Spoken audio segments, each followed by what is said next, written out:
Hey everybody, Rebecca here with some life and work updates that are going to affect my income and budget going forward, potentially.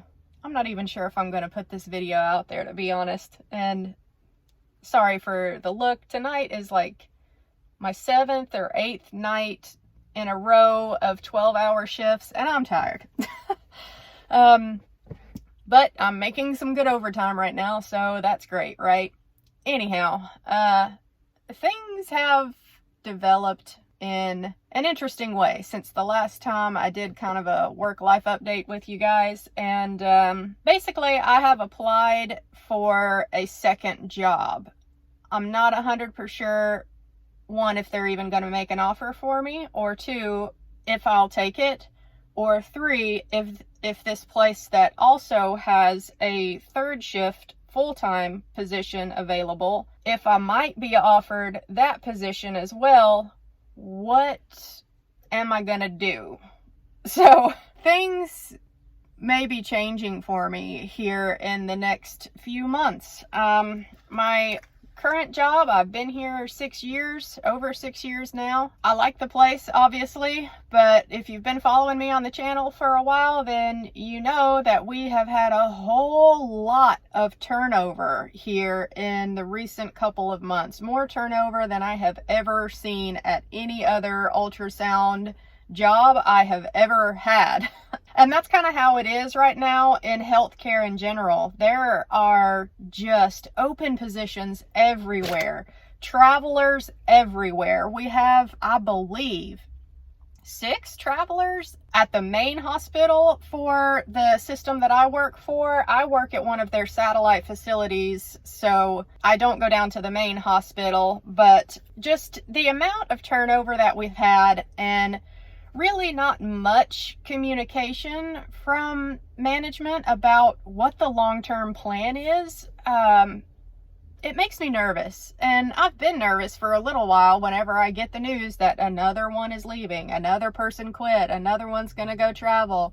You know, it makes me a little bit nervous. And I've only heard from management twice. They have sent out one email during all of this. And our radiology director happened to call me one night to ask for suggestions or ideas that I had that might improve things for us. But other than that, we haven't had any communication about what their long-term plan is to get good ultrasound techs in, keep the ones that they have, and, you know, improve things going forward. So we did get a market adjustment recently, which ended up being a 6% increase for me, and that's nice, but that pretty much just keeps my pay up with inflation this year.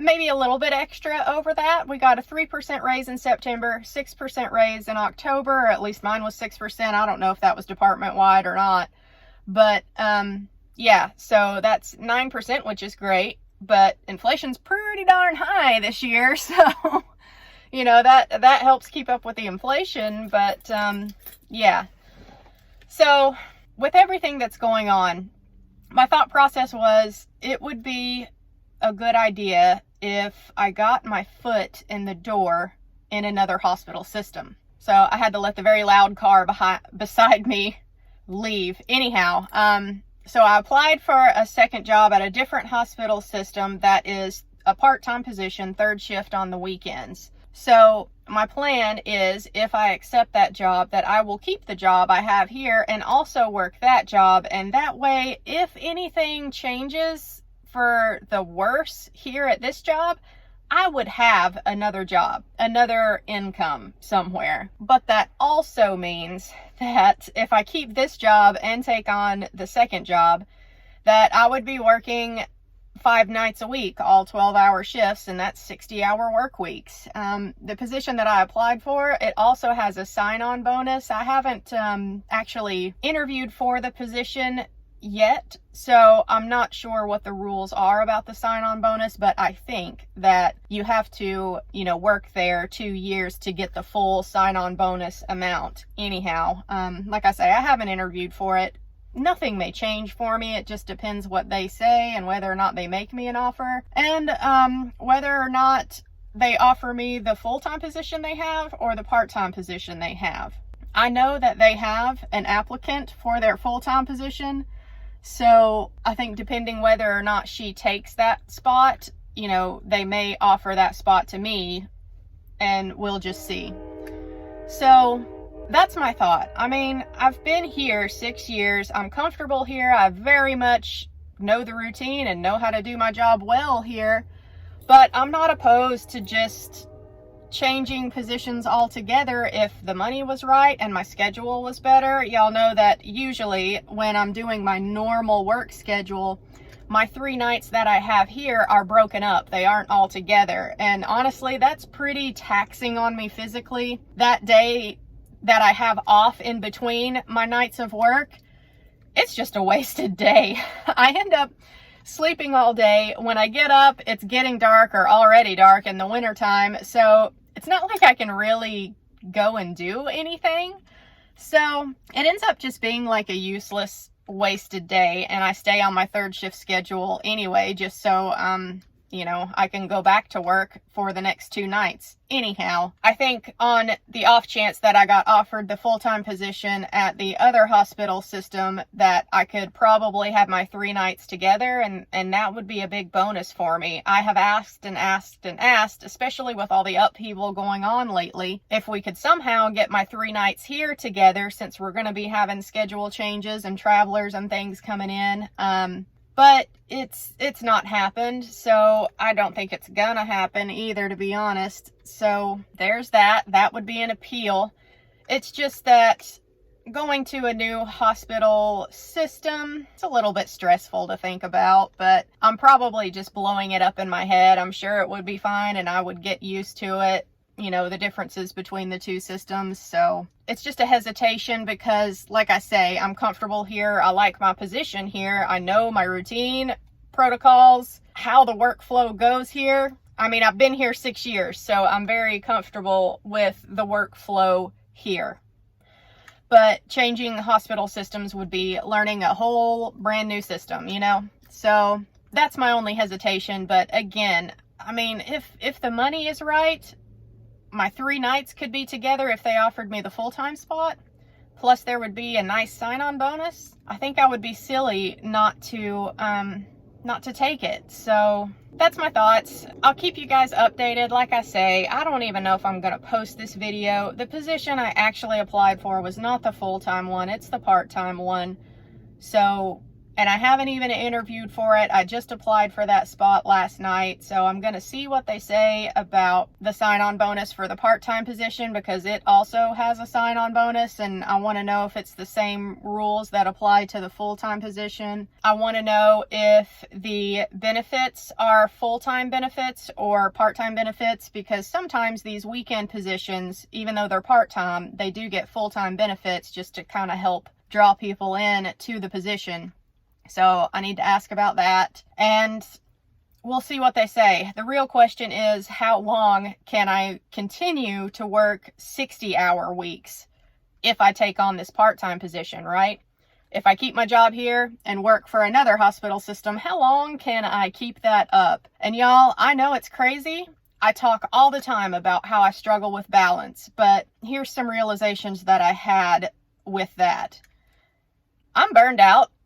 Sure, I'm not depressed, but I am burned out, and I think a lot of people can relate to that. Now, there's a big difference between burnout and depression. I still love my time off, and, you know, I love doing the things that I like to do on my time off. So I know that I'm not depressed. I'm just burned out with the job, right? But here's the thing. I don't have enough time off right now working this full-time job to get over the burnout on the weekends. So my thought process is, especially with the markets being in the state that they have been in this year and how down they are, why not just grind right now? Just bring in as much extra income as I possibly can and throw it all into the market while the market is down. And then when things rebound, I will be in such a good position. And in fact, a possibility for me would be that if I decide that 60-hour work weeks are just too much and I need to pick one job or the other, then I could always choose to drop back to just the part-time position on the weekends.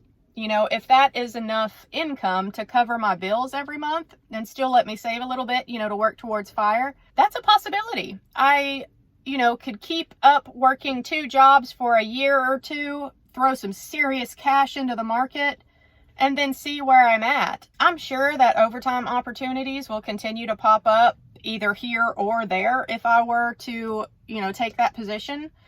So there's that to consider as well. And another consideration I had is that, you know, my sweetheart, my Swedish fiance, we're doing the long distance thing, right? And it's really hard because Sweden is a long way away from North Carolina. And with me taking on a second job, it's going to be that much harder for me to get time off from both jobs to be able to go over there. So we talked about that, and it's pretty much going to fall on him to come visit me more, which, sorry about that, honey bunny. But it is what it is right now. This is the phase of life that I am in. I'm burned out as I can be, so I may as well just grind, bring in the extra income, try to get to FIRE as fast as possible, because the faster I get to the ultimate financial freedom, financial independence, the better. Then I can have all of the decompression time that I need and just live my life and do the things that I want to do without having to worry about crazy work drama and changing schedules and overtime and all of the things that I constantly think about surrounding my job, right? So yeah, there we are. I'm clearly still struggling with balance, I guess, but I had to let you guys know what I'm up to. Nobody can ever accuse me of not earning my financial independence when I retire early, because holy shit, do I work a lot. Y'all know. So here it is. Proof is in the pudding. I am fixing to go in now for night number 8 in a row, I think, of 12-hour shifts. So let's do this. I don't know when I'm going to post this.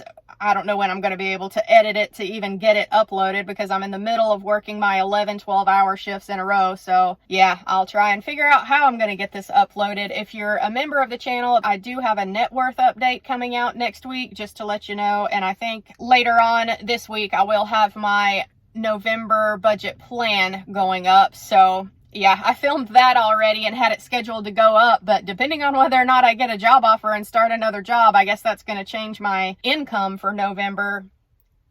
But, you know, nothing is set in stone with that yet, so we'll see. I'll keep you guys updated as always. Life is crazy, but it's good. So I appreciate you guys watching. If you made it all the way through this one and all of my rambling and thought process about working myself to death. And yeah, I'll see you in my next video. Bye, y'all.